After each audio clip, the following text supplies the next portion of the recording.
Give me 1 second.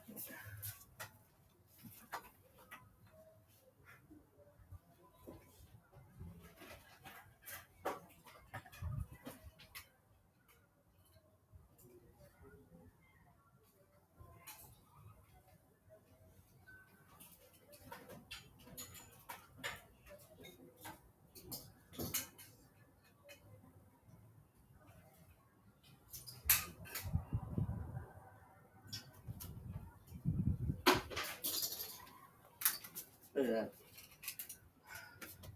Just absolutely ridiculous. I'll put this back later.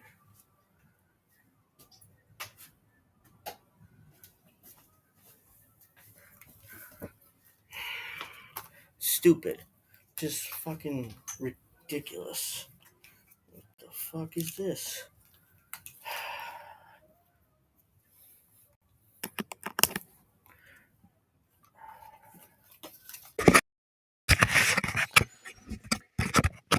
Can everyone hear me? Because I just completely forgot to actually get my microphone. So how I'm supposed to talk to you guys? Oh Lord. I hope everyone can hear me, so if you can't, just let me know. Just have to make sure everything is set up. Give me a minute. Oops, that's not it.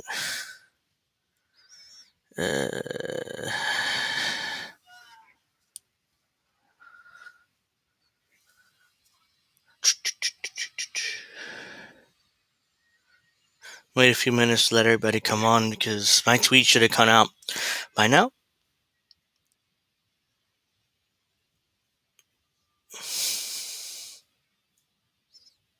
Alright. So that's good. Alright, let's make sure. Here we go. Oops. Didn't mean to do that, so let me make sure everyone knows that I'm live.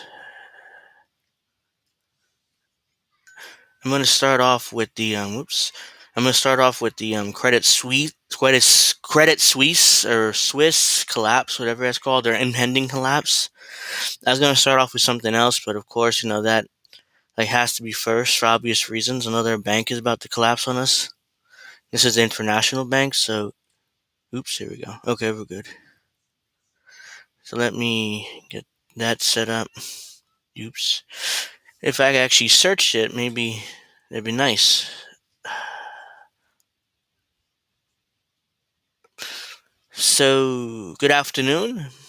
I'm just about ready to start. Give me another second. I literally was on the phone for the last hour with my girlfriend. So, yep. That's why I'm not properly set up yet, even though I'm supposed to go live at 2:15. Luckily, I had my wireless headphones, so my arm isn't remotely tired. I spent the last hour talking to her about certain things, that need to be done, and it's not fully what's what I'm looking for. It's not fully planned out yet, but I might be, going over her place for tomorrow, so I probably won't stream until Monday again. We'll see how it works out. I don't know whether I'll be back earlier or not, but if I'm not back, then I probably won't stream again until Monday, which sucks, but I do want to get away from my place for a while, so yeah, I just wanted to announce that before we start.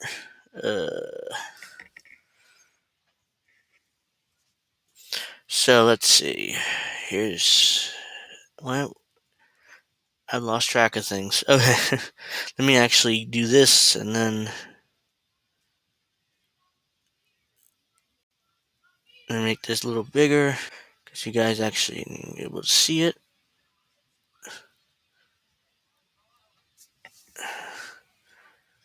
That's in Spanish. So it's not going to work.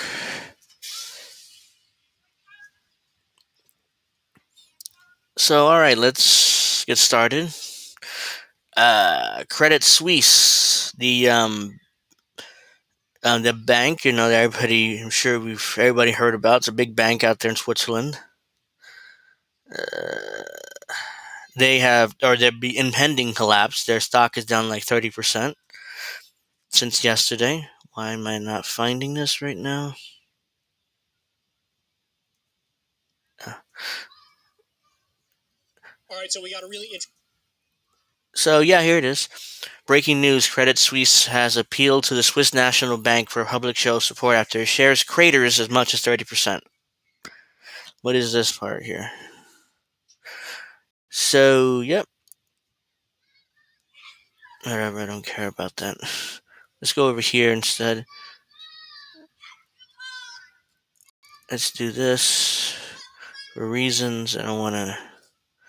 So lender tumbles more than 30% after top shareholder rules out further funding, sparking wider rout. Their top shareholder doesn't want to give any more money to the bank, so now they're kind of fucked. So let me make this bigger. I don't think you guys can actually see it. Super genius.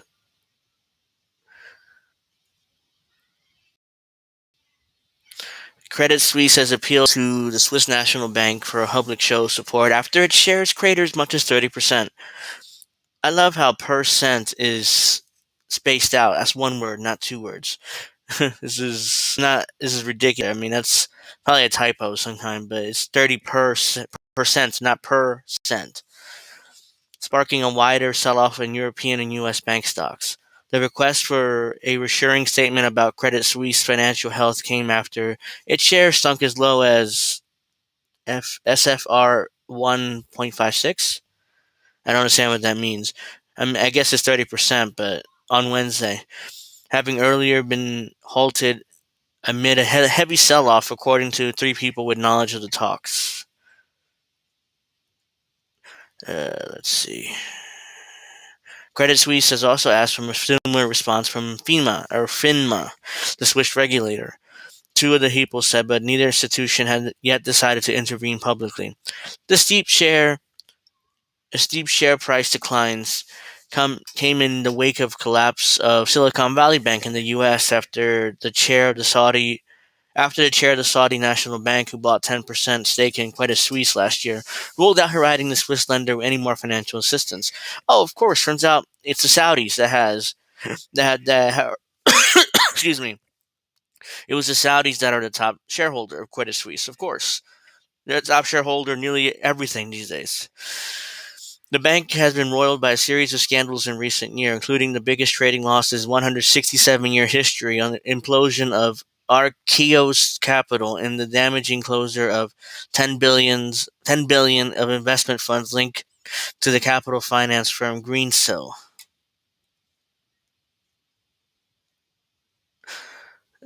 Okay, its shares are down 24% on Wednesday as its market cap slipped below SFR 7BN or $7.6 billion.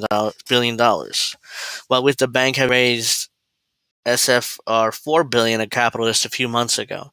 The shares are down 39% this year and 85% in the last 2 years. That's brutal. The shares are down 85% in the last 2 years of Credit Suisse.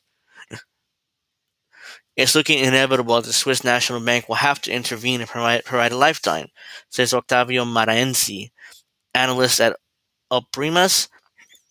The Swiss National Bank and the Swiss government are fully aware of that the failure of Credit Suisse or even any losses by deposit holders would destroy Switzerland's reputation as a financial center.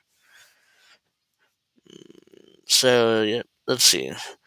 FINMA did not immediately respond to a request for comment. The Swiss National Bank and Credit Suisse declined to comment. Separately, the European Central Bank has asked the EU lenders to disclose their exposures to the Swiss lender. If first are familiar with the matter, told the Financial Times. The ECB debated making a public statement to try to calm the waters, but as of Wednesday afternoon, it's decided against doing so, out of fear adding to market panic, the person added. A U.S. Treasury spokesperson on Wednesday said Treasury is monitoring the situation and has been in touch with global counterparts. So, a non-statement there. Basically, yeah, we're in touch with them. Credit Suisse's woes reignited a broader sell-off in bank stocks in Europe and the U.S., which are already reeling this week from the failure of Silicon Valley Bank. BNP Paribas, butchered that, but whatever, shares dropped 10%, and Societe Generale, butchered that too, but that's fine, fell about 12%.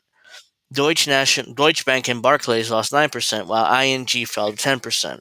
Wider equity markets were dragged lower, with Europe-wide stocks 600 dropping 2.9%, the selling spread up to Wall Street, with the S&P 500 falling 1.7% early trade led by banks.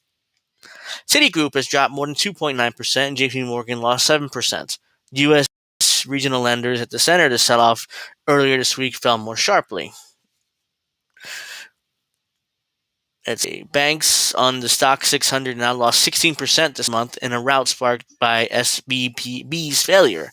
Investors say Credit Suisse's problems were a reminder that Europe banks that also had large holding of bonds that have been hammered by rising interest rates.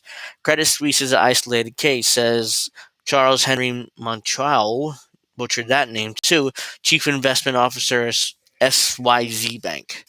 But banks in Europe, because of regulatory pressure, had to load up on negative yielding bonds at the worst time, and now they're facing major unrealized losses. The spreads on Credit Suisse's 5-year credit default swap, which indicate investor bearishness, widened to 1,145 basis points on Wednesday from 350 BP start of the month. This is like a lot of financial stuff, blah blah. I don't know how much more I'm reading this, but this is all a lot of financial stuff, losing 10%, blah, blah, blah, all that same crap. Yeah, I mean, Credit Suisse is just absolutely fucked. They've lost 30%, and the Saudis, who's the top shareholder, won't give them any more money. So, yeah, they're basically screwed. Unless the Swiss National Bank steps in to give them another bailout, which is what's most likely going to end up happening. They're going to have to be bailed out again because the bank decided to invest in nonsense bonds, it's like here in the U.S. So, and now since interest rates are higher, now they're fucked with a bunch of losses, which they didn't expect. Oops.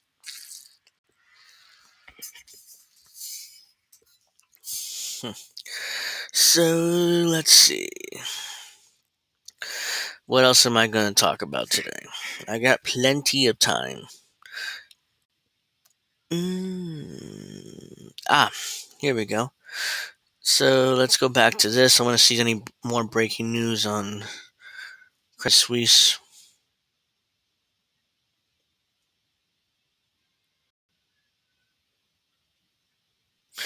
Credit Suisse shares fell to over 20% to a new record low, now traded well below 2 Swiss francs, now down 96% from all-time high.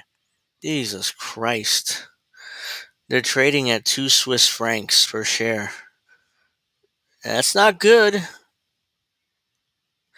is Credit Suisse for you. Yeah, that's the only news for now. So more banks are collapsing now outside of the US as well, so if I actually did this, maybe I could actually show you guys. Jesus Christ. Let me go back to that. Here we go. This is what I was reading. Credit Suisse shares fell below 20% to new record low, now traded well below 2 Swiss francs. Now down over 96% from all-time high. We did it, Joe. I assume that's Joe Biden. I assume that's Joe Biden. But yeah. So now let's go back to me. Excuse me. Now we're gonna. We're gonna go to, and this is sarcasm, by the way. Let's be clear. My favorite YouTuber, my favorite commentator, political commentator, the simpleton himself, the wannabe Eminem himself, Kyle Kulinski. Yes, I love making fun of him. I mean, his ridiculous nonsense and his shallow commentary is just so funny to me. Did I just close that? Oh, I didn't need it anyways. But let's actually go to the video. In this video, he's going to wait. No, don't do that. Here we go. He's going to discuss something that I've discussed last week, I think, in a stream, where the Pentagon defends Russian war criminals. So this is a New York Times article that came out last week, which I kind of covered here, but I really didn't go into much detail.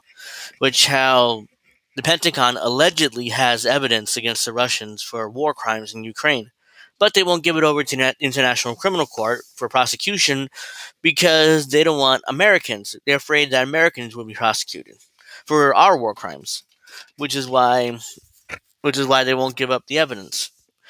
So now, Kyle Kulinski is going to commentate on it. He's going to take it at face value, and he's going to claim that yes, the Pentagon does have evidence against Russian war crimes, and they won't prosecute instead of questioning that whether they have the evidence or not. I don't think they have the evidence. I think they're full of crap. But Kyle's going to decide to not only not question it, like he's going to report it uncritically, like, yep, it's true. I mean, the Pentagon has evidence against the Russians, but he's going to do something. He's going to do more than that. He's going to blame Russia for. He's going to call Russians imperialists with no evidence. He just says it. He just repeats CIA talking points and Pentagon talking points about how they're imperialists, how they're terrible people, even though they haven't. He doesn't reveal the last 10 years of context. He just says, "Yeah, Russians are bad, just as bad as us. They're just imperialist as us." And I saw this. This is yesterday. Let me see. Is it yesterday? Yeah, yesterday.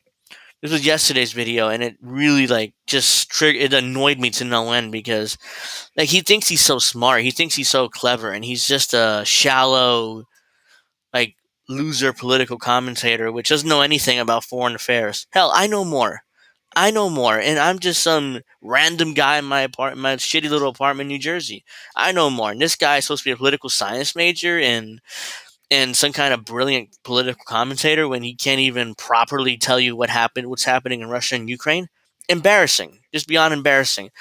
Excuse me. And I'm further embarrassed that I was a fan of this guy.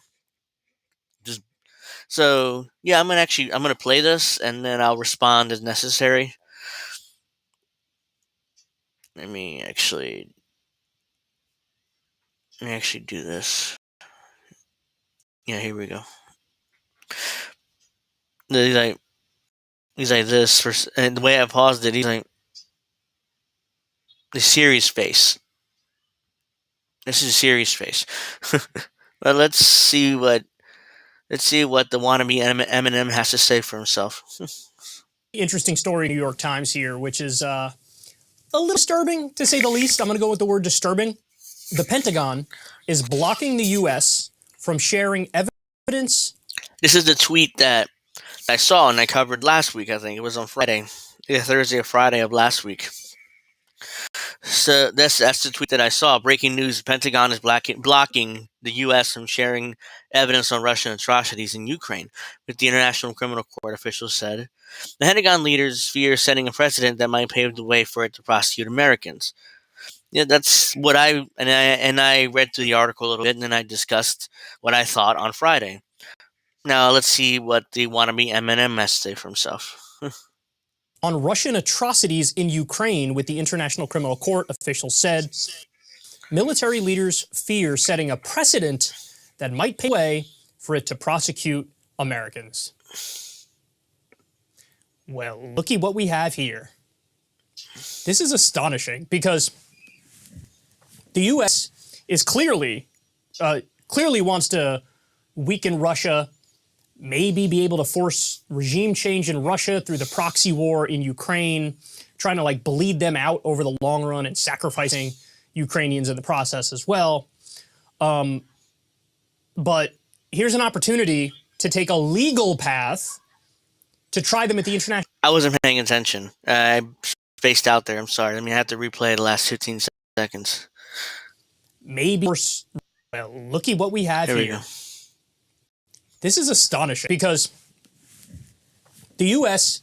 is clearly wants to weaken Russia, maybe be able to force regime change in Russia through the proxy war in Ukraine, trying to like bleed them out over the long run and sacrificing Ukrainians in the process as well. But here's an opportunity to take a legal path. See what he said there? He said that he's right about that. The U.S. is obviously trying to weaken Russia through the proxy war in Ukraine. He's absolutely right. But then he turns around and reports, and then or just reports this uncritically, like, "Oh yeah, there's evidence, guys, that Russia committed atrocities in Ukraine. We have to prosecute them." No, I mean, he just reports it uncritically when he just said that the U.S. is trying to weaken Russia. So why wouldn't he think, oh well, obviously this is maybe another way how they're trying to weaken Russia, and they're making this stuff up. Instead, he just reports it uncritically like it's true. Just just talking out of both sides of his mouth. Just unbelievable. To try them at the International Criminal Court for war crimes, and they're like, you know, I don't know about because there might be some issues with that one. Let's not go down that path. Now, by the way, It could be because they have no evidence and they're full of shit. Now, it could be that too, Kyle. That's why it could be because we don't want we don't want the criminal court to prosecute Americans. They, maybe if they did have the evidence, which they probably don't, but let's say if they did, that's probably the reason why. But maybe another reason is because they don't have the evidence and they're full of shit. That's why they don't want to give up this supposed evidence that they have. Kyle doesn't report it that way. Instead, he acts like there is evidence, and they don't want to set the precedent in prosecuting Americans. the claims like the types of crimes and the severity of the crimes that we're talking about are monumental. So they go on to say in the article, the information reportedly includes material about decisions by Russian officials to deliberately target civilian infrastructure and to abduct thousands of Ukrainian children from occupied territory. So there is evidence. Yeah, and we did that too in Syria. We purposely targeted, we bombed hospitals, and we did double taps, and we did all that stuff. So it seems like, to me at least, in my opinion, it seems like projection. It seems like projection. Like America is like, oh, we did that shit. Let's pretend the Russians did it. Yeah, we have any evidence? Not really, but let's just pretend that the Russians did it. That's what it seems like to me. There's no evidence for any of this. They refuse to release his evidence. I wonder why that is. But Kyle's going to continue reporting it uncritically. Like there is evidence for this. Of this kind of stuff, and the U.S. is like, no, going the legal way, actually trying to enforce rule of law in a civilized manner. Nope, not in favor of that. And again, rare moment of honesty for the Pentagon where they're like, yeah, if we open that door, we're going to be the biggest criminals of all of them. Or maybe they're lying and they don't have the evidence. Maybe that's what's going on here. Oops, I didn't mean to do that. But yeah, I mean, that's probably what's going on here, Kyle. Maybe they don't have the evidence, which is why they don't want to open that door, because they don't want to be exposed of being a bunch of liars. But instead, Kyle is going to act like they have the evidence. I mean, that's kind of true, right? We made the comparison from very early on when Russia invaded Ukraine. That was an instance of like, this is similar to when the U.S. invaded Iraq. By the way, what was one of the main charges? No, it's not. When the U.S., it's totally different. And again, Kyle's going to make this ridiculous comparison between what the Iraq and the U.S. invading Iraq in 2003, compare it to Ukraine, Russia's invasion of Ukraine last year, which is ridiculous. Doesn't Kyle realize? Either Kyle doesn't know, or he's obfuscating and hiding this on purpose. I don't know which one it is.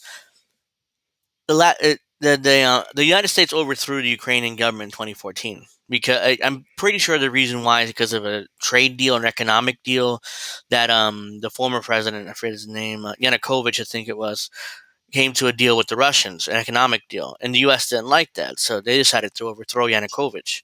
Then the new government in the last decade bombing eastern Ukraine, which is ethnically Russian.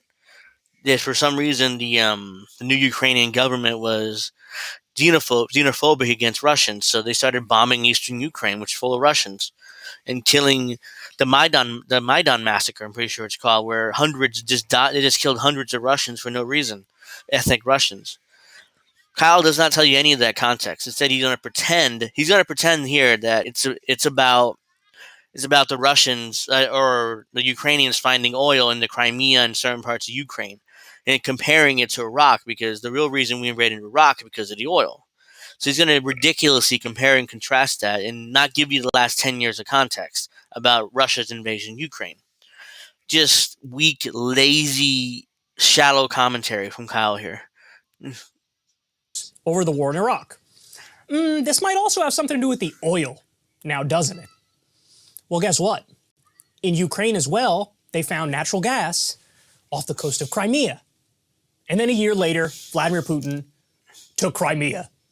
Now, there's also been natural gas discovered elsewhere in Ukraine. And then, oh, would you look at that? Vladimir Putin invaded Ukraine.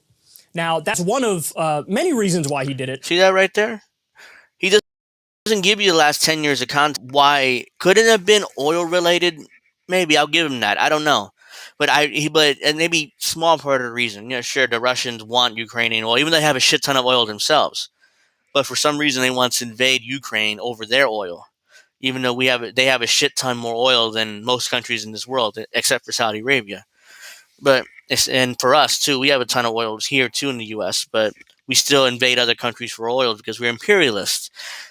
Meanwhile, Kyle does not give you that context the last 10 years. He's gonna continue acting like the Putin invaded Russia invaded Russia. Yeah, Putin invaded Russia. Let me try that again. Putin invaded Ukraine over over oil, when he's ignoring the last 10 years of context about why Putin invaded Ukraine. Yeah, their plans were leaked to the BBC in 2014. I mean, at this point, every war is planned. Every war. Medley Butler wrote War is a Racket, and that's 100% true. Every war is planned because somebody's going to make money off that war. Most likely the banks. So, let's keep going. But the analogy is striking, isn't it? The comparisons are shocking. And, they have their arguments that they fall back on, but ultimately, it's no different than like What are those arguments, Kyle? Just give us that last 10 years of context. He said, "Oh well," he condescendingly says, "Oh well, the Russians claim stuff, other reasons why they invade Ukraine, but really, guys, it's about the oil, obviously, about the oil." That's what he's saying, and he won't get off the oil claim.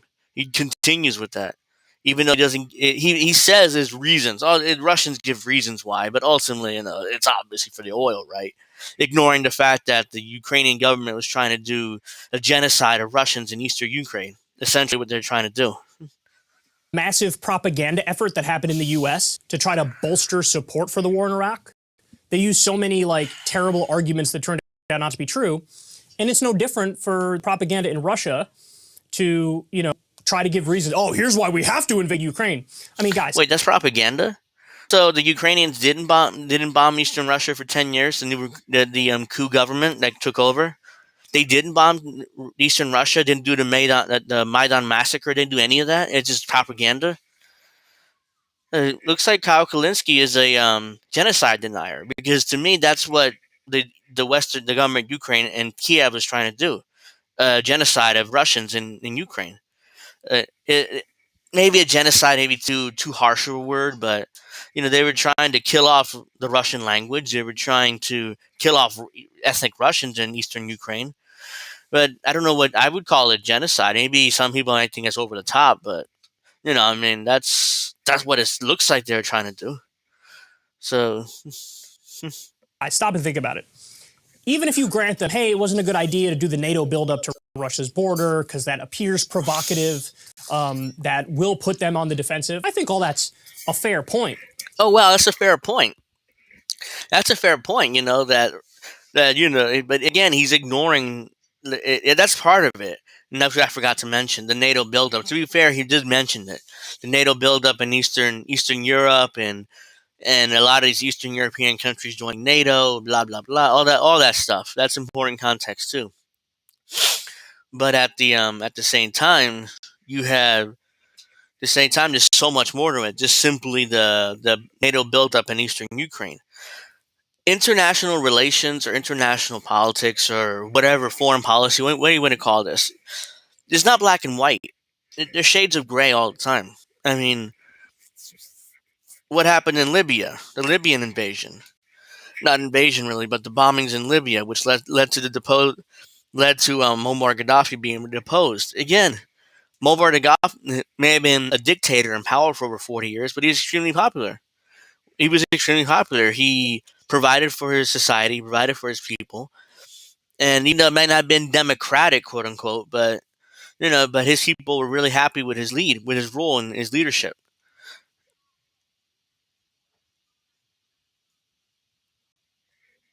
Yeah, I was following up the lead up to the war. It's the usual behavior from the usual suspects. Yeah, I mean it's the idea that Kyle acts like into this international politics stuff is black and white, and it isn't. I mean, it's like, yeah, I mean, they may be anti-democratic, but ultimately, the people are satisfied with their with the leadership. Muammar Gaddafi in Libya, Bashar al-Assad in Syria. Again, he's a quote unquote authoritarian dictator or whatever, but ultimately, his people were happy with his leadership. I mean, Syria was before the war, the civil war that we started. Syria was in great shape.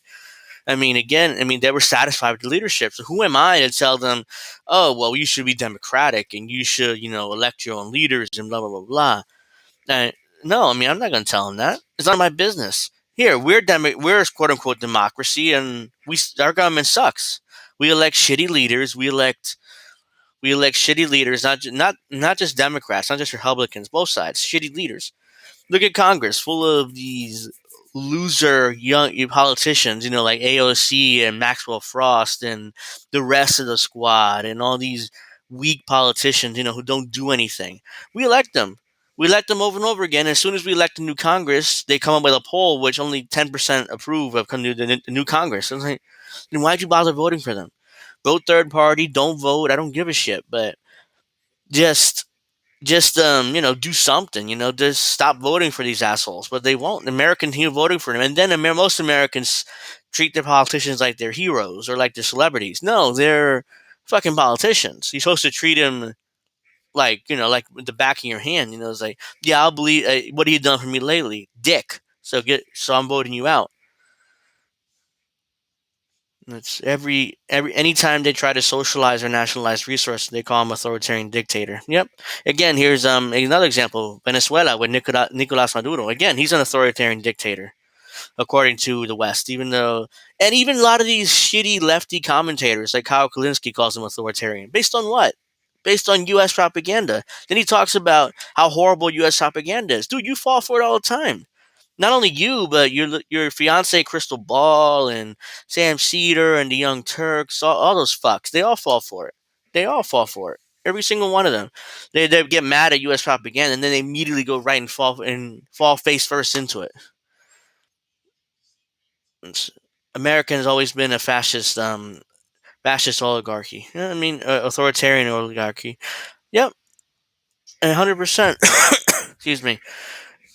So yeah, more lazy, shallow commentary from the Wannabe Eminem. So I'm gonna play a little bit more of this. But stop and think about it.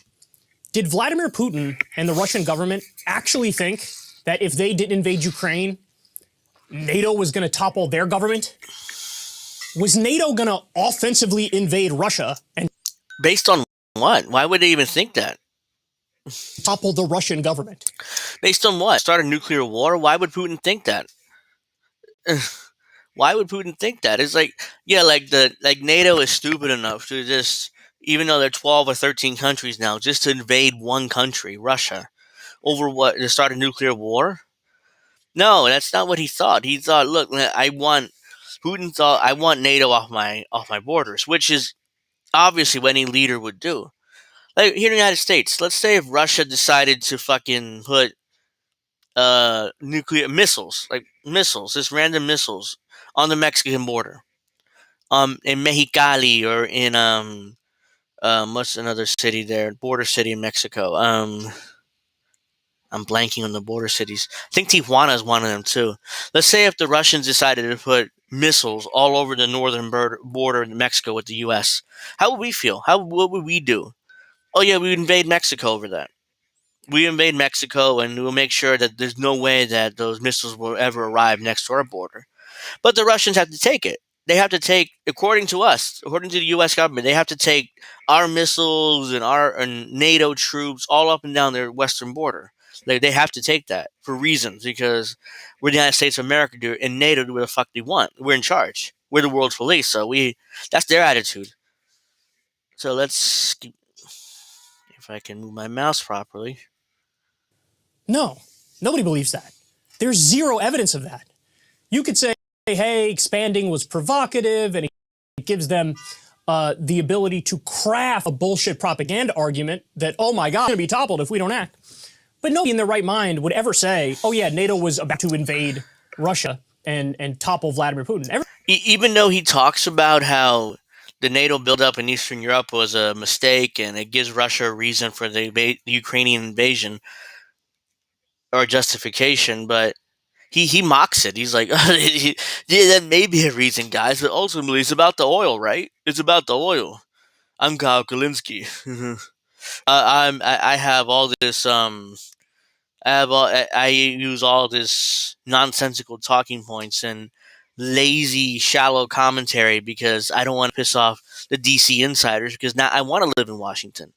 I want to live in Washington. My older girlfriend, wife, fiance, whatever you want to call it. I want to live in Washington. I want to be an insider now, and I'm not going to go that far. That's what he's saying there. Everybody knows that wasn't the case. But that's the argument they're going with. They're going with like, oh my God, we needed to act. We had to act because if we didn't, NATO was going to topple us. That's not the only reason. Again, he doesn't give you the last 10 years of context. The coup of the government in Ukraine 2014, the bombing of eastern Ukraine the last 10 years, the ethnic cleansing of the Russian language and the Russian population in Ukraine. Doesn't give you any of that context. Instead, he just pretends the only reason why they invaded because over NATO buildup in Ukraine, and they didn't want Ukraine to join NATO. That's what he's saying there, which is not the only reason. That's one of the reasons. That's a small part of the equation. Please. That sounds... And by the way, the other analogy, remember the weapons of mass destruction argument? That was used about Saddam Hussein in the U.S. Oh my God, he has weapons of mass destruction. And the implication was... Get a load of this argument. I forgot about this part. I want you to get a load of this. I'm not going to give it away, but I couldn't believe when he said this. If we don't do something, he's going to drop them on, Cleveland in 7.5 seconds. Total bullshit, not true. He didn't even have nuclear weapons, which is what they meant when they said weapons of mass destruction. In the case of Ukraine, I don't know how many of you remember this, early on in the invasion, they were talking about, oh, we found a chemical weapons facility with weapons of mass destruction that was in Ukraine. And the Russian argument was like, oh, it's a good thing we invaded because we stopped them from maybe trying to use these on us. And oh, the U.S. was involved in this facility as well. Again, the comparison... So let me explain a little bit more. Striking. You have an illegal and offensive war. See, he's going to pretend that at Ukraine, those facilities that they were testing not nuclear, but these viruses and stuff, these chemical facilities were not true. They are true. We admitted to it. The United States recently admitted to it. Oh yeah, we did have those facilities there. Yeah, my bad. We did have those facilities, and we were testing chemical weapons there with the Ukrainians, and yeah, it turns out the Russians were telling the truth about that. And Kyle's going to act like they're lying, like they're 100% lying, or at least imply it. He doesn't really say it, I don't think, in this video, but he's going to imply it. He's going to compare and contrast it ridiculously with the Iraq War. But it turns out the Russians telling the truth, Kyle, unlike us with the weapons of mass destruction in Iraq. Our government lied through our teeth. And then when the I forget the agency name that inspects nuclear weapons facilities, the IEEA or something like that.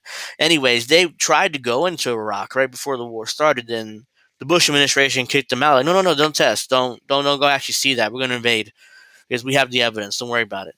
So yeah, we lied. The United States government lied through their teeth as usual.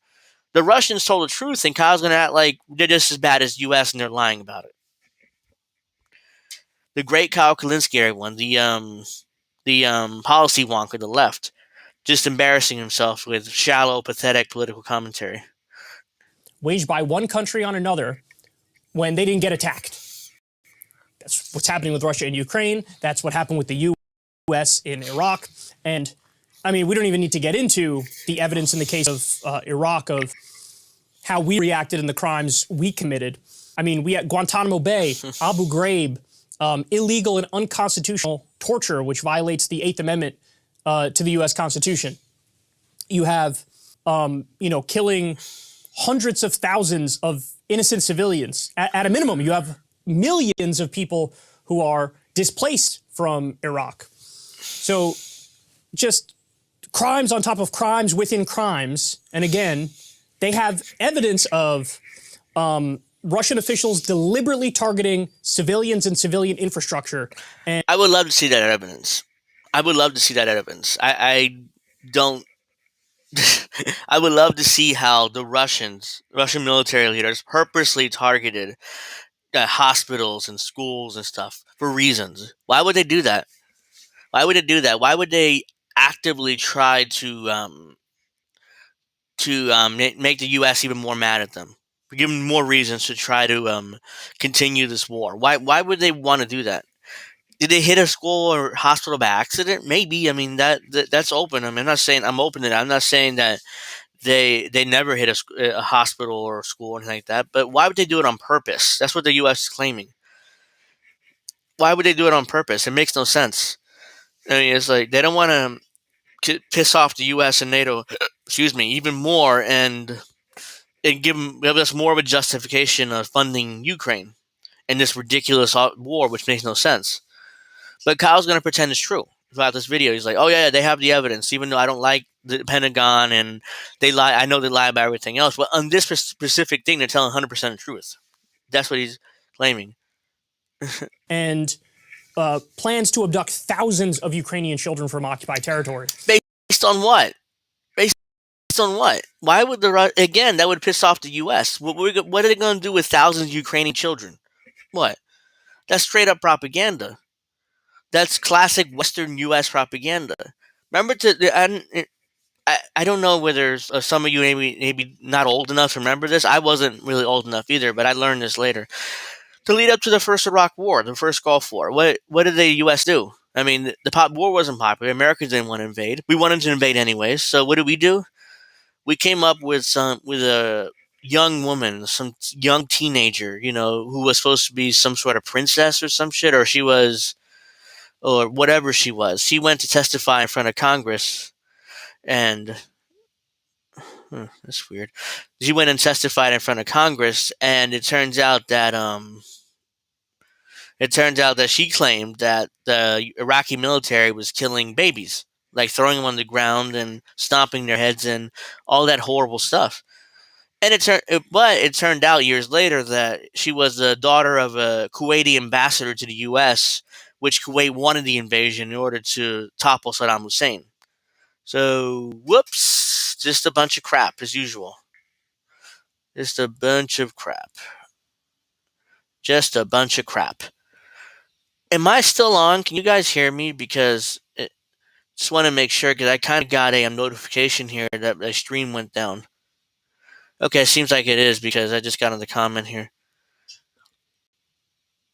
Okay, I'm still on. Okay, because I got a notification here saying that I was off stream, like they kicked me off. But whatever, it must have been incorrect. It must have been a glitch or something. All right, yeah, 100%. They're manufacturing consent. I mean, that's what. And again, here it is again. That reminds me of that so much. Like, one thing about Americans is we are, we love our children. Imagine our children being in that situation, and that leads up to war. And that leads up to war, and that's they use that as justification as invasion the first Gulf War. Now here we go again with the Ukraine-Russia thing. Oh yeah, but we have evidence that the Russians are kidnapping Ukrainian children. What are we gonna do with them? I don't know. We just That's the claim. What the Russian? Why would they do that and piss off the U.S. even further? Why would they grab a bunch of Ukrainian children and do with them? I'm surprised they didn't say, "Oh yeah, they dug mass graves and executed them, burying them." I'm surprised they didn't say that, because that's all they needed. That's all that's needed for that to continue. But the U.S. knows if we allow the International Criminal Court to go after Russia for their crimes, well, then we're also saying, hey, come after us for our crimes. And our crimes are absolutely endless. They really are. When you look at the war on terror, when you look at the drone war, now, by the way, credit to Biden, who's massively reduced the drone war, which is a good thing. But No, he didn't. As far as I know, no, he didn't. What he did was make it classified. Hey, man. Hey, old man Barker. How are you? But yeah, as far as I know, what Biden did is made the drone war classified. So we don't know what he's doing with the drone war, what he may or may not be doing right now. So the whole massacring of the whole Biden lowered the drone war by a lot and he deserves credit for that, guys. As far as I know, that's all classified now. So we don't know. We don't know what the U.S. drone war is actually doing, or what they're actually doing with that right now. So again. He acts like Biden lowered significantly the drone war, guys. He's such a great president, isn't he? Kyle literally said that at one point. I think they say in this video too that he's the best. Biden's the best president in my lifetime. He's 35 years old. I'm 36, so we're the same age essentially. And he claims that Biden's the best president in my of our lifetime essentially. My ass cheeks. Sorry. That's a remote. To me, the whole Russia-Ukraine thing makes him the worst president of our lifetime, because that can go off nuclear war in any second. And just by that, just by Russia-Ukraine, forget about anything else. I don't give a shit about any other policy. That right there makes him the worst president in U.S. history, or at least in our lifetime. Again, there it is again. We're having connection issues. The fuck. So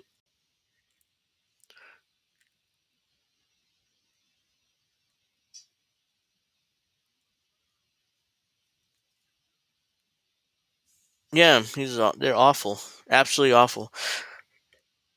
Okay, well, yeah, but for some reason it's saying that I'm not connected. Like, some of your streams are having connection issues. We're trying to restore them. It takes too long. We want to reload the page. I don't know. I mean, I'm gonna continue because it seems like I'm still getting chats and stuff. So hopefully, that doesn't become too much of an issue.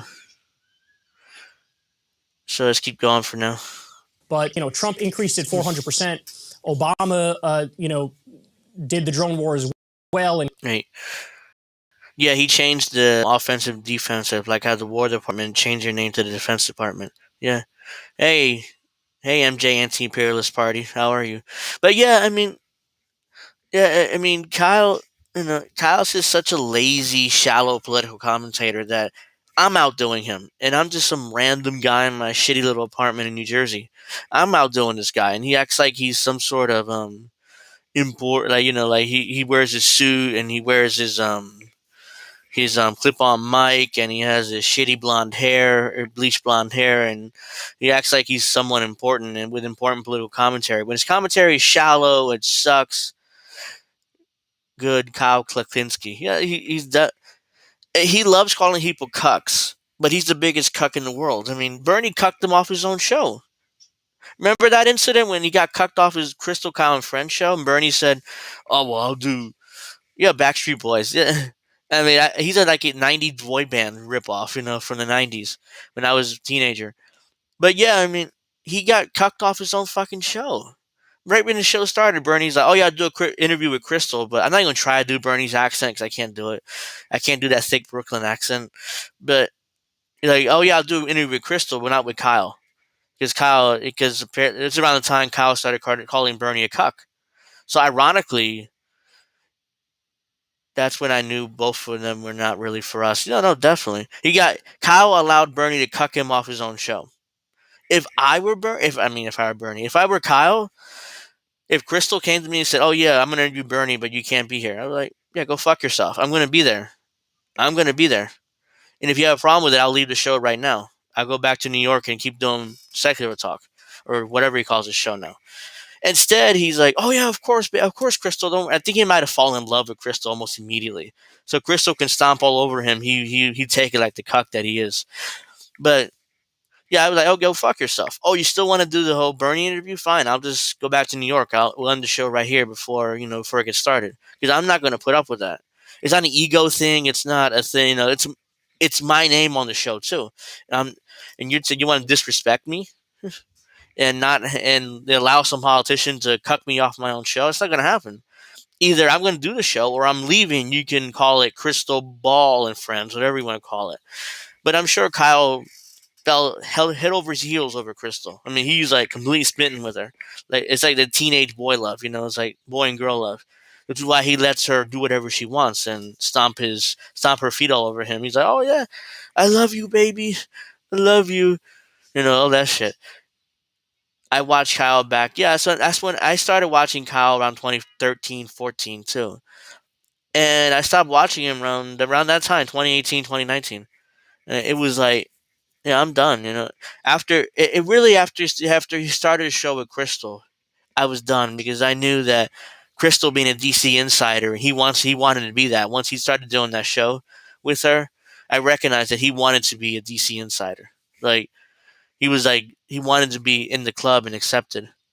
The videos of Crystal and Kyle on the bed is cringe. Oh God, all their videos are cringe. The ones in the car when they're like driving around, like Kyle's driving the car, the new car, and he's acting like, and he's looking at Crystal, and Crystal's like giving him that smile. Or the videos when they're in the house with Kyle in like hoodie and pretending that he's some kind of regular human being, and Crystal doesn't have much of her makeup on, and she looks older, a lot older without her makeup.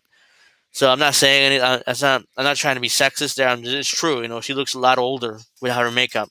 All that mask of makeup she puts on for the Breaking Point show. They're like, holy shit, that's Crystal Ball. She looks like 10 years older without her makeup. but yeah, I mean, they're trying to be regular people, and meanwhile they just look douchey and just fake. Those videos. But yeah, I bet I digress. You guys get the point. And killed 90% the wrong people. That came from Daniel Hale, who was a whistleblower, who's now behind bars because he told the truth. So you have all these crimes, all these illegal. You're not going to mention Julian Assange, Kyle?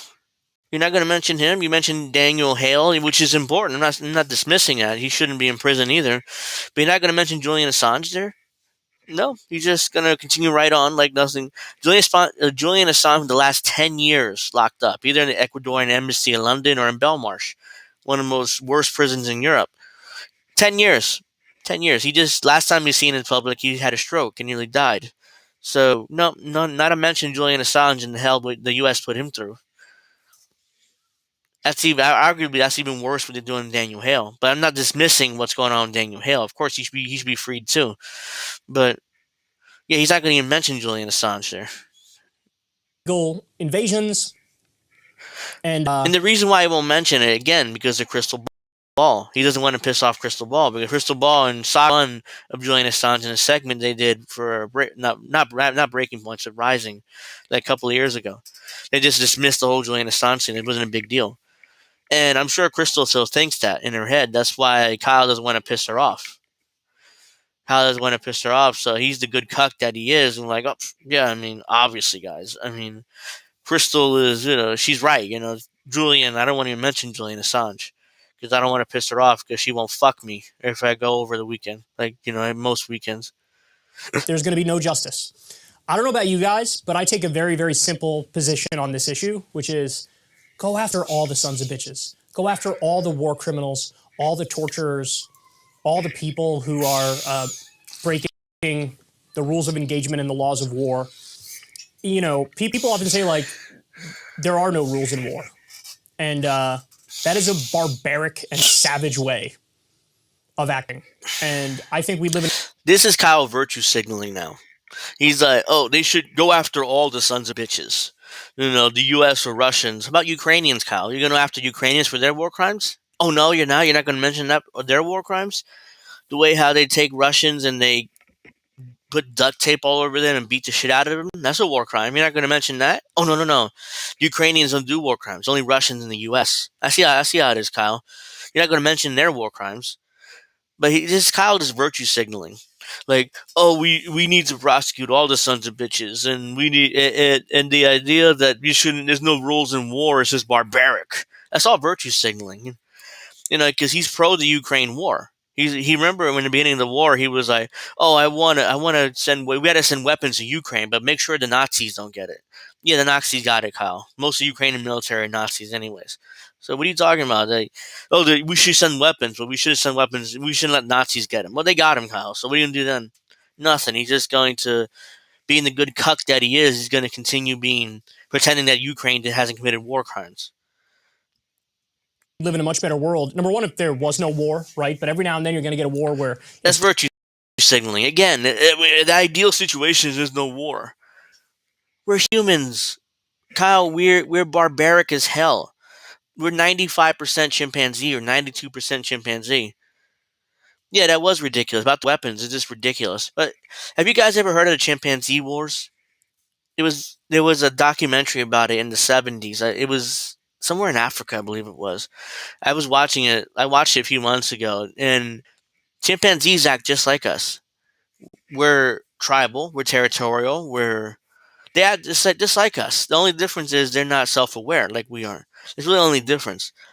They savagely they were chimpanzee group fighting over territory, kind of like we've done, humans done over thousands of years, and and this one group just savagely murdered like all the other groups, like came from behind them, ripped their heads off, ripped their nuts off. It was like, oh shit, they're much more brutal than us, but we act just like them.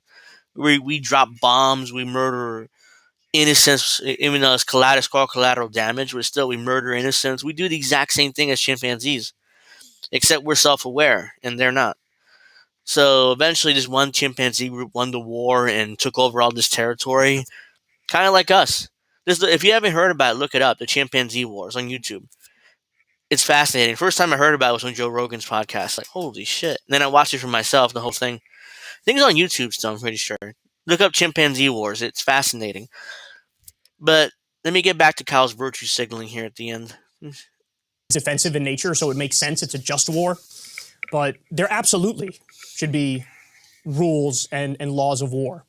And anybody who wants to take up the mantle of we believe in human rights and we're the protector of the world and we're the world police or whatever, what's up? You have to hold yourself to the highest standard. You have to. And you can't do things like target civilians. You can't do things like torture, which, by the way, we took our rules on how to torture. It's more virtue signaling. He's like, oh, we can't be barbaric. We can't do this. We can't do that. We're fucking humans. We are barbaric.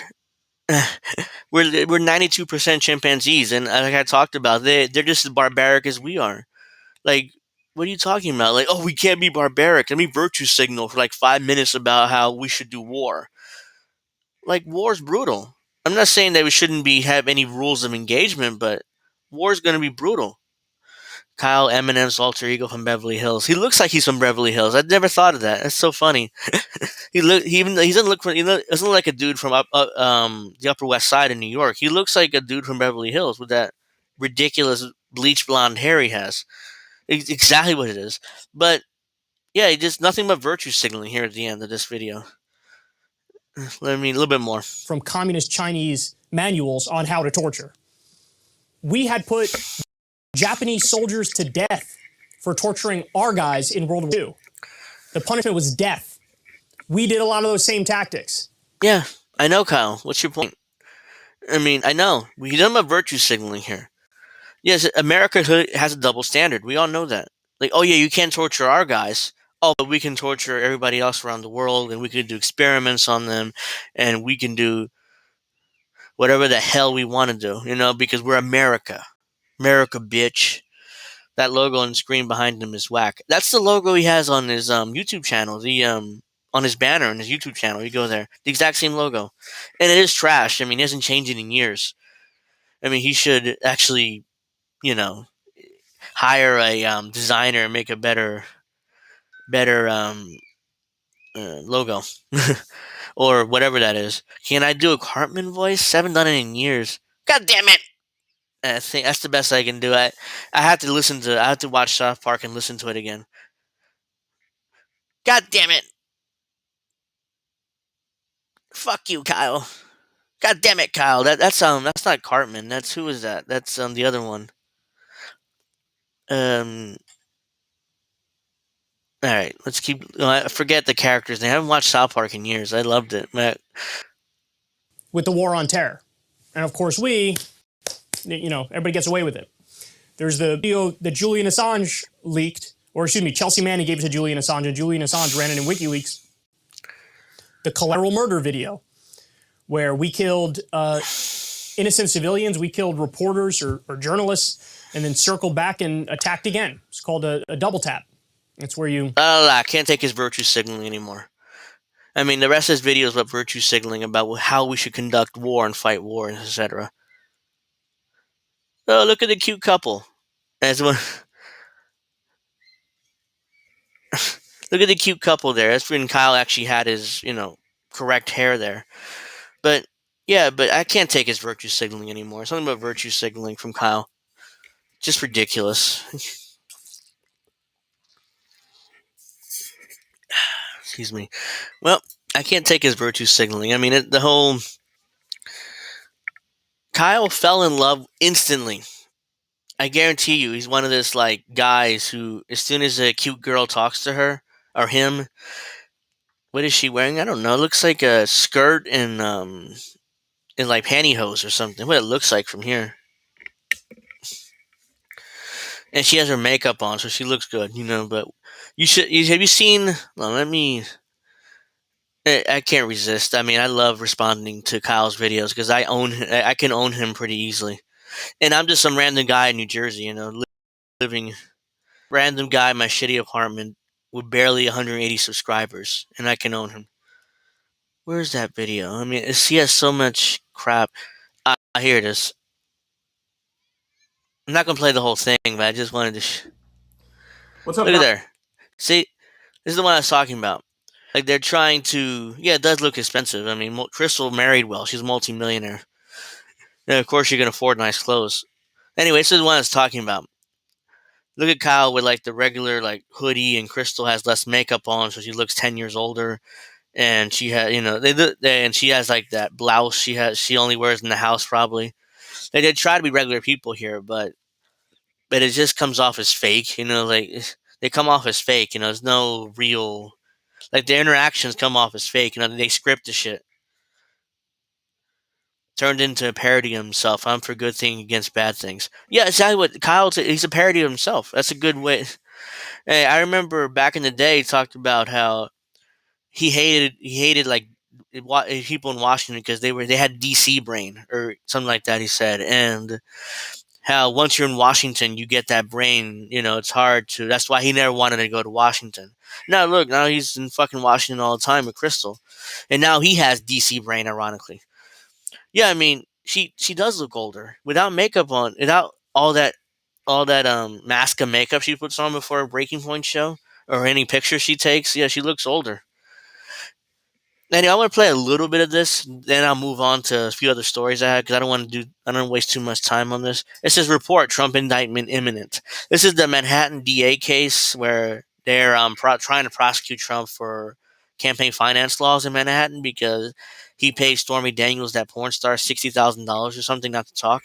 Apparently, somehow it's a campaign finance law. That's a stretch, but that's what they're claiming because allegedly that $60,000 helped Trump win because helped Trump in his campaign. So it's a in-kind contribution to his campaign, even though it wasn't towards the campaign, it was towards Stormy Daniels, a porn star. So that's a stretch. They're really like stretching this case out, in order to attempt to prosecute Trump. But they're going to talk about it here, and they're going to act like it's a big deal. And indictment is a big deal. I'm going to tell you now, indictments aren't a big deal. Anybody get indicted. There's an old saying among lawyers. I'm sure you've heard it before. You can indict a ham sandwich. It's meaningless. You can indict a ham sandwich. I can walk in. I'm not a prosecutor. I'm a lawyer. I can walk into a grand jury and indict any of you for an alleged crime you committed. Even though I have no evidence, but I can still indict you because ultimately you're not hearing from the defendant, or his lawyers. You're only hearing from me. Anybody be indicted. Remember when he started some version of the Democratic Party that wanted to change the party from within? It was a big scam to get money from his subs. Somehow Justice Democrats. That's what you're talking about. And yeah, it was. I mean, it was never going to work. I mean, Kyle and Jank and all those other guys were naive as hell to think that was going to work. I was naive too. By 2018, though, when they started that, I was like, that's not going to work because this is post Bernie, and by then I'd given up on the Democratic Party. So by 2018, I was done. And Kyle and Jank came up with this genius idea of, hey guys, we're going to take over the Democratic Party. Let's call it Justice Democrats. Yeah, it'll be great. Give us money. And a lot of their fans who honestly are suckers gave them money. Gave them a shit ton of money, and they elected a few people like AOC and Ilhan Omar, Rashida Tlaib. Later, what's her face? Cori Bush was elected, and Jamal Bowman, and some other the Gen Z, the young politician Maxwell Frost. I forget. Yeah, they elected him, but I'm not sure he was Justice Democrat or not. I assume so. I mean, he's like 25, 26 years old, and he's just as much a sellout as the other Justice Democrats, quote unquote. So yeah, that was a waste of time. They ripped off their subscribers a bunch of money, and I'm not sure what happened to it. I'm not accusing them of pocketing the money, but I wouldn't be surprised because I'm sure Kyle and Jen got a salary from that. They drew a salary. They had to. They were leaders of the movement, so they had to draw a salary from that. So even though Jank did respond to me on Twitter before he blocked me about I accused him of collecting a salary from Justice Democrats and Jank Pack and Wolf Pack and all these fucking packs he has, and he responded to me saying denying it, saying, "Oh no, I never took a dime from them." Yeah, sure, buddy. You're money hungry, you're always begging your subscribers for money and e-begging and stuff, and you telling me you didn't take a salary from them from these packs that you have? It'd be ridiculous. Well, I'm gonna play a little bit of this. I'm not gonna play too much. I want to move on to other more important stories, but I just wanted real quick. Guys, so we got some interesting news that came out yesterday. I'm interested to know whether or not you think it'll change anything, because that's a more important question. Politically, yeah. No. Okay. Okay. So what's the point? Why are you doing this video? If Crystal thinks, and I'm sure you agree with her because Kyle never disagrees with her, but then what's the point in this video? Trump indictment imminent. The reason why they're indicting him for political reasons. I mean, the case, like I said, was a stretch. It's an absolute stretch. That somehow him paying some porn star $60,000 to shut up about an affair they had somehow constitute a campaign contribution, and it's in-kind contribution. It's illegal that he didn't report it. That's what they're trying to prosecute him for. Just a stretch. They're stretching the law out to the point where I can't believe they're actually gonna go through with it. If Crystal doesn't think it's gonna affect Trump politically, then why did they bothering with this video? Oh, that's right, to get views. Because here's the secret: Donald Trump's name draws views and draws more ad revenue for them and puts more money in Kyle's pockets. That's what it's all about. The money. Give me the money. Give me the money. That's what it's all about. She is really skinny and has no tits. Face red, droopy eyes, not my type. She's also tall as fuck. Yeah, I mean, if this ever gets, if people actually clip this out, they'll probably call me sexist for this, but I don't care. Um, I personally like bigger tits. I'm not gonna lie about it. I mean, I'm not attracted to little ones, and Crystal, 15 years ago, I'm talking about when she first ran for office. I had a crush on her because I was like, oh wow, she's so gorgeous. But it's like 15 years ago, before when she first ran for office and they exposed her photos, being half naked in college and partying, which again I have no problem with. I have zero problem with that. I'm not criticizing or attacking her for that. But that's when I first heard of her, and it's like, holy crap, she's gorgeous. Today, it's like she's obviously 15. Yeah, she ran for office in 2010 during the Tea Party revolution. Yeah, she ran for office. Look her up. I mean, the reason why she got famous was because the photos that were leaked of her half naked. Like she was half naked partying in college. I have no problem with that. I don't want to. I'm not criticizing or attacking her for that, anything like that. I'm just saying, that's why she got famous, and then she got the job at MSNBC, where she was just an Obama bot, like I call it at the time. She agreed everything Obama did was right to her. I mean, she by definition, if Obama took a shit on the White House lawn, he said she'll defend it. Crystal Ball would find a way to defend it at that time. But yeah, that's how she got famous, by the way, if you didn't know. Because she ran for office, and I didn't give a shit until her photos came out. I was like, oh, okay, she's a partier. That's fine. And then that's when I liked her, kind of. Now it's like, ugh, fucking Crystal Ball, man. She's trying to be an online leftist now, and pretending that she's an online leftist. No, that's not a problem to you, half-naked women. You're such a sexist. Yeah, I know. If this gets clipped out by one of these partisan Democrats, if they care enough to clip it out, they'll definitely accuse me of being sexist and take me out of context and clip out like this 1 minute clip where I'm talking about this, and all of a sudden I'm a sexist. And Crystal Ball will probably attack me on Twitter too if she sees this. Oh, he's a sexist and he should be kicked off of YouTube. I'm sure she would. And Kyle won't say anything because Kyle's a bitch, so he's not gonna say anything to me if this gets clipped out. And if he does say something, I'll clap back. I mean, I'm not afraid. I want Kyle to say something to me because that way it gives me more attention. There, there's a little bit more of this. Well, there's your answer. All right, video over. Anyway, so it looks like a Trump indictment is imminent. Yeah. So I'll have Crystal give some more of the details, but it's not like the issue that it's over is one of the ones where it's like, even if an indictment is imminent, even if a conviction is imminent, it's like slap on the wrist type stuff, right? Yes. So this has to do. So what's the point? This is nonsense. Like, what's the point? Yeah, when he looks at Crystal, he looks at her like puppy love. Like a young 18-year-old boy will look at a 35-year-old woman. Like, I can't do it because let me. Like, like that. That look. That you can't do anything. She can't do anything wrong in his eyes. She. Yeah, this video is a waste of time. Then why are they bothering? Because, like I said, it's about the views. Trump equals views to these people. So, and it's like what's what I'm looking for? It's like a red meat to their audience. Because Kyle's audience are mostly partisan Democrats now, so they love the anti-Trump stuff. Let me see if I can read some of the comments here.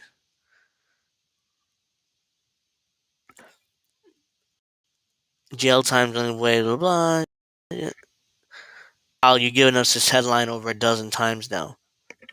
I'm not. I wouldn't be surprised he made multiple videos about incoming indictment, which never happens.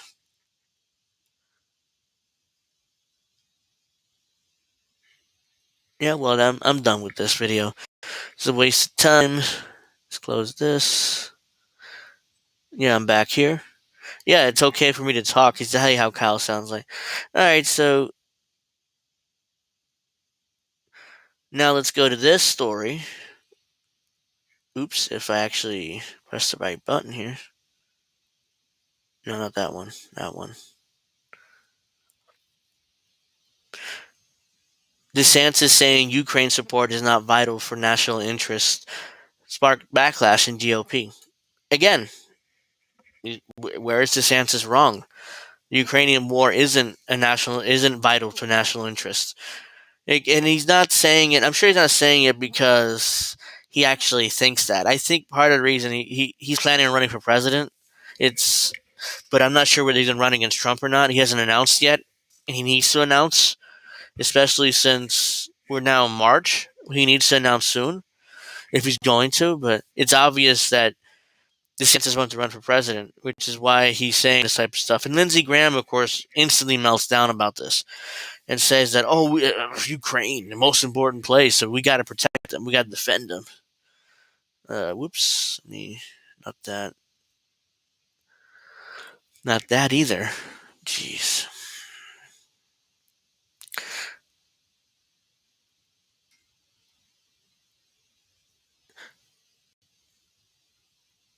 Several key Republican senators on Tuesday pushed back against DeSantis in recent comments that U.S. support for Ukraine is not vital national interest, exposing a key intra-party fault line ahead of 2024. To say this doesn't matter is to say war crimes doesn't matter. South Carolina Senator Lindsey Graham told CNN, "Really? What war crimes? The Ukrainian war crimes? Oh, you didn't. Oh, you're talking about alleged Russian war crimes. I see. Even though Ukrainians have committed war crimes, and there's video of it."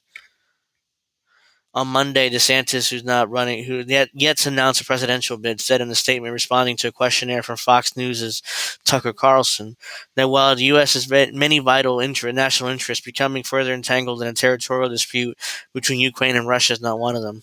Yep. Again, where is he wrong? Where is he wrong? He still has his badge. Florida is already spying in on noise decibels in the Keys with instant NFT eviction. But yeah, let's a little bit more of this. The comments put DeSantis,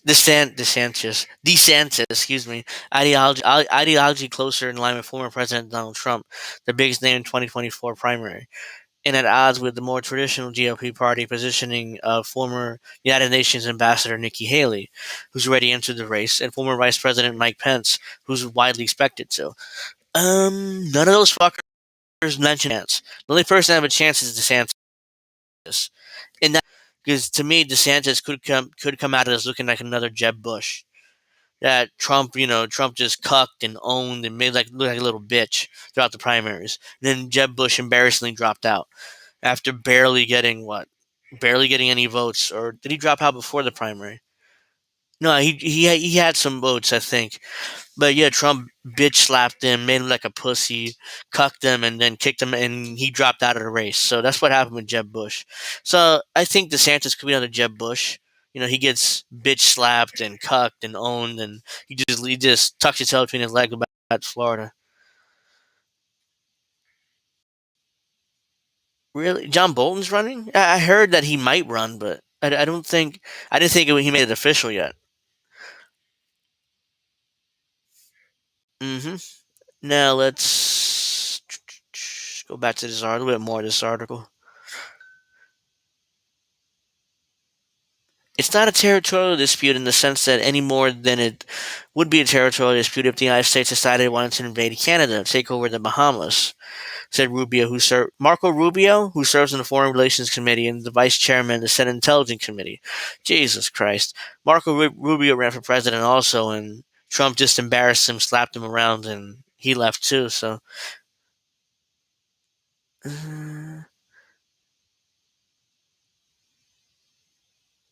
Alright, well, yeah, I'm done with this story. Yeah, I mean, DeSantis is right, but if he enters the race, I'm sure that Trump will slap him around and make him like a little bitch, and then he'll leave too. It's like anybody else in the Republican Party. Wanted to share this real quick. This isn't going to last long. So, the Trump-appointed judge overseeing the blockbuster medication abortion lawsuit. If Bolton becomes president, we will have World War III. DeSantis is pandering. Yeah, I mean, I'm sure DeSantis is pandering partly. And there's no chance Bolton become president. He's not a politician. He's like he's a bureaucrat. He's a national security advisor. He's he works for think tanks. I mean, he's not a politician. So I don't think you have to worry about Bolton becoming president. But he's not a politician. He's just a bureaucrat. He's just an insider, But let me go back to this story. The federal judge overseeing a high-profile challenge to the FDA's two-decade-old approval of drugs used to terminate a pregnancy is a deeply conservative jurist with a politically presiding with plaintiffs looking to roll back reproductive and LGBTQ rights or block the key Biden administration policies. U.S. District Court Judge Matthew Kazmarkich, I think I butchered that name, but that's the best I can do, is an appointment of former U.S. President Donald Trump. Is a appointee of former U.S. President Donald Trump, was confirmed by 52-46 vote in the Senate. The FDA case is the biggest case since Supreme Court overturned Roe in last year. It has drawn considerable criticism from abortion rights activists, but Kazarchmark himself has drawn scrutiny for the way he handled the matter, with critics taking issue with some unusual steps he took along the way to delay making public aware of the hearing scheduled for Wednesday. Since he took the bench in 2019, he helped make Texas a legal graveyard for policies of U.S. President Joe Biden administration, largely due to the fact that Texas rules for how federal officers are assigned in the state has allowed conservatives to file their strategically, almost guaranteeing their complaints will be heard before sympathetic judges. Kez Marchik is assigned every case filed in his division. In recent comments in Washington Post, his sister, Jennifer Griffiths, detailed her brother's long history of being anti-abortion and how she believes fate brought the abortion case before him. I feel like they're good made for this. He's exactly where he needs to be. Blah, blah, blah. Yeah, DeSantis is definitely the king of warmongers. I mean, and when he was in Congress, he was pro-funding Ukraine. Like, he was pro-giving him weapons. When he voted over and over again giving them weapons. So, him turning around acting like he's what's the word I'm looking for? He's him turning around acting like he's anti-war, anti-Ukraine is just pandering, as you said.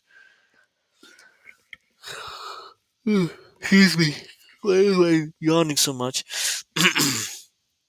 An activist judge, blah, blah, blah. Yeah, so basically, this judge is going to overturn the the case. You know, the drugs. The certain drugs used to terminate a pregnancy. So he's obviously going to overturn that. You know, he's going to say it's unconstitutional for the FDA to approve those drugs because it should be up to the states. Because that's what basically what the overturning of Roe held, that abortion should be up to the states. And if the states made it illegal, then the FDA shouldn't be allowed to hand out those drugs. So whatever.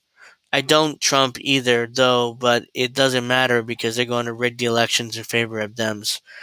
You know, maybe, and I wouldn't be surprised, but at the same time, you know, I can't really discuss 2020. I don't trust it. Okay, I understand, but I can't discuss 2020 because I might get a strike on my YouTube channel. So, 2020 was fair, and Biden won fair and square because I can't discuss 2020, you know, any other way but that on YouTube. So now let's go to the last story. Not my last story. You know, I think it's probably end up being my last story because I gotta start cooking dinner soon. I wanted to show you guys this. Widespread power outages reported as more a foot of snow falls in the parts of the Northeast. New England. Look at this. Thousands evacuated. This is California. I don't know why this is in this story, but that's awful too. All right, here we go. This is New Jersey here. Or not New Jersey, but I'm pretty sure it's New Jersey. I saw a picture. Certain parts of New Jersey got a bunch of snow too. We didn't. Not here where I live. In fact, it's sunny out today, and there's not a single shred of snow out there. Governor Phil Saka of Vermont. Yeah, so there's a ton of goddamn snow out there. And, you know. Oh, Lord. So, yeah, I mean, the hell was that? Whatever. I'm going to try to find maybe something else to talk about because I thought that story about Jersey, and it isn't. It's about the Northeast or Vermont, stuff like that. So I don't really care about that too much, especially since Bernie Sanders' home state. Signature Bank. I think I talked about all this on Friday. Oh, I'm glad I came on Twitter. This is not that important. Oh, the chicken was delicious. Thank you. Yeah, that was a couple days ago. Yeah, but it was delicious. I mean, we ate it all. Look at this. Look at this. Look at this rendering and virtue signaling from the White House. Look at this shit.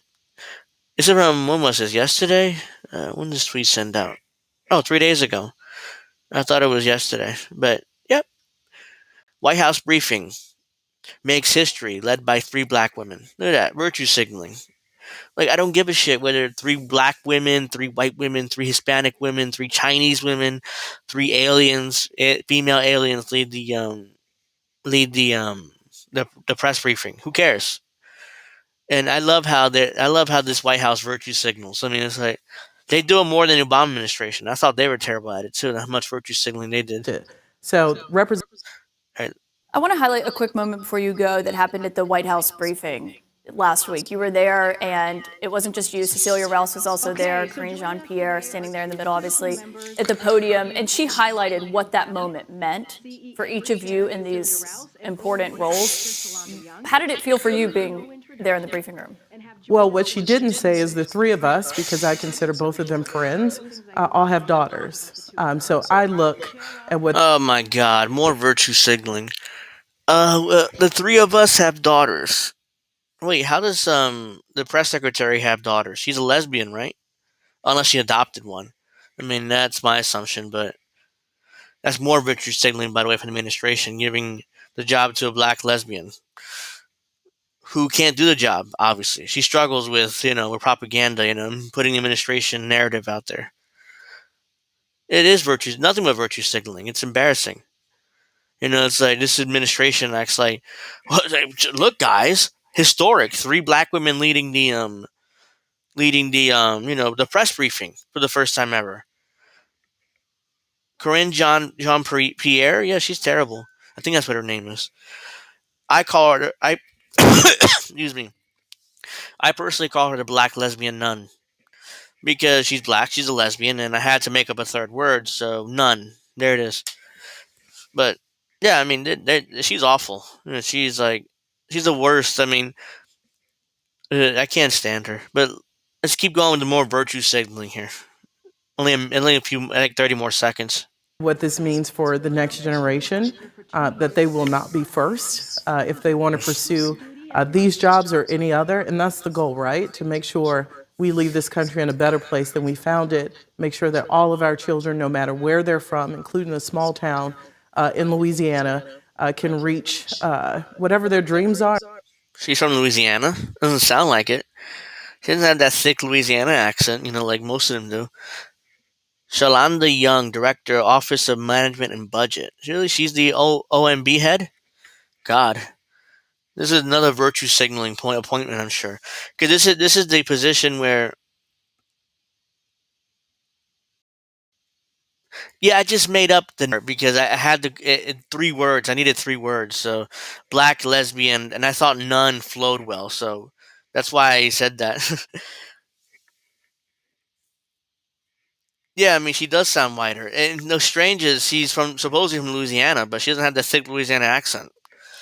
Because I know people from Louisiana, and they're up here. They had that really thick accent. You can tell, oh wow, he's from Louisiana. It's like people from Australia. You can instantly tell if they're Australian or from New Zealand. They have that thick accent. You can instantly tell from they're from. She says from Louisiana, but there's no accent from her at all. Maybe she was born in Louisiana and moved to New York early in her life, when she was a baby. That's the only thing that makes sense. Oops. Where is it? Oh, here it is. And frankly beyond our dreams. I didn't know this existed. So representation matters, but more, I think, as mothers, it matters for what we leave behind for our children. I want to Oh highlight. my God. Mothers. More virtue signaling. They love to virtue signal in the Biden administration. Finally tackling the important issues. But what is a woman, anyway? The administration can't seem to answer that question. No? And the Supreme Court appointment, what's her face? What's her face? The black woman who appointed the Supreme Court, I forget her name right now. She struggled in her hearing to identify what a woman is. Yeah, I see that. I see that. Girls with the accent sound sexy. Yeah, I see that. I can understand why you think that. But, what was I saying? Yeah, I mean, really? This is what the administration wastes its time on? It's like, let's hire a bunch of black women. Even though Joe Biden obviously has an issue with black women, going back to the Anita Hill hearings back in the 90s.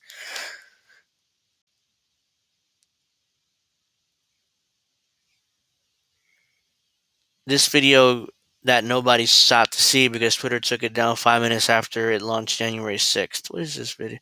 Oh, is this the video where Trump where Trump told him to stand down or something, and Twitter took it down quickly for reason. I know you're hurt. We had an election that was stolen from us. It was. Yeah, that's what it is. I can't really play much more of that because I might get a strike on the channel, on my channel and INN's channel, and I don't want that. But yeah, that's what that is. Okay. All right, so let's get rid of this.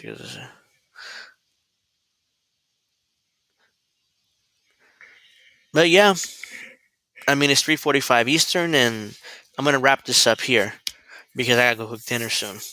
Biden called black people predators in the 90s. Yeah, so did Hillary Clinton. I mean, most Democrats were calling them fucking predators.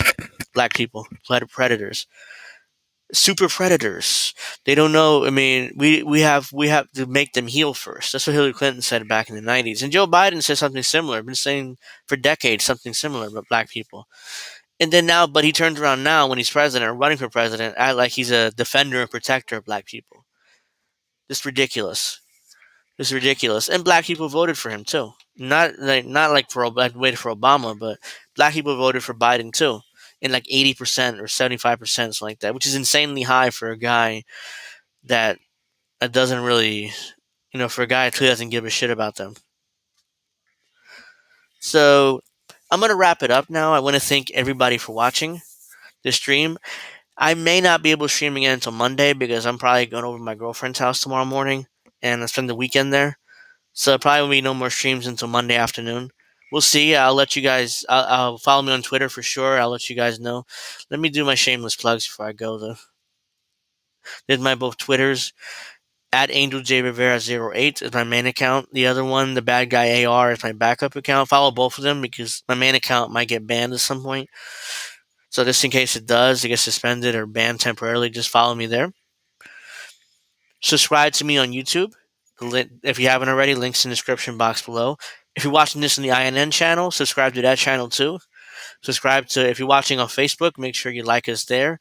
If you watch us on Twitch, make sure you follow us there too. Follow my Twitch too. All those links in the description box below, I think. And make sure you watch INN News tonight at 9 Eastern, I believe it is. I'm pretty sure it's 9 Eastern. Let me double check that because I don't want to get that wrong. I'm pretty sure it's at 9 Eastern. So let me go here. Yeah, it's at 9 Eastern tonight. INN News episode 51 with Reef and Colin. Reef, Reland, and Colin. Make sure you watch that. 9 o'clock Eastern. They're going to talk about the Willow Oil Project. Cinemas bought. IL paid leave Colin Kraft's DC legislation. So those are the stories we're going to talk about tonight. It's at 9 Eastern on the INN YouTube channel. Make sure you check that out. And I hope you guys enjoyed the stream. Make sure if you haven't already liked the stream, make sure you subscribe to me. And I'll see you guys on Monday, most likely. If I don't go over to my girlfriend's house, I'll be tomorrow. But if I do, then it'll probably be Monday, most likely. So just follow me on Twitter, and I'll update you guys there. Hope you guys enjoyed the stream, and I'll see you guys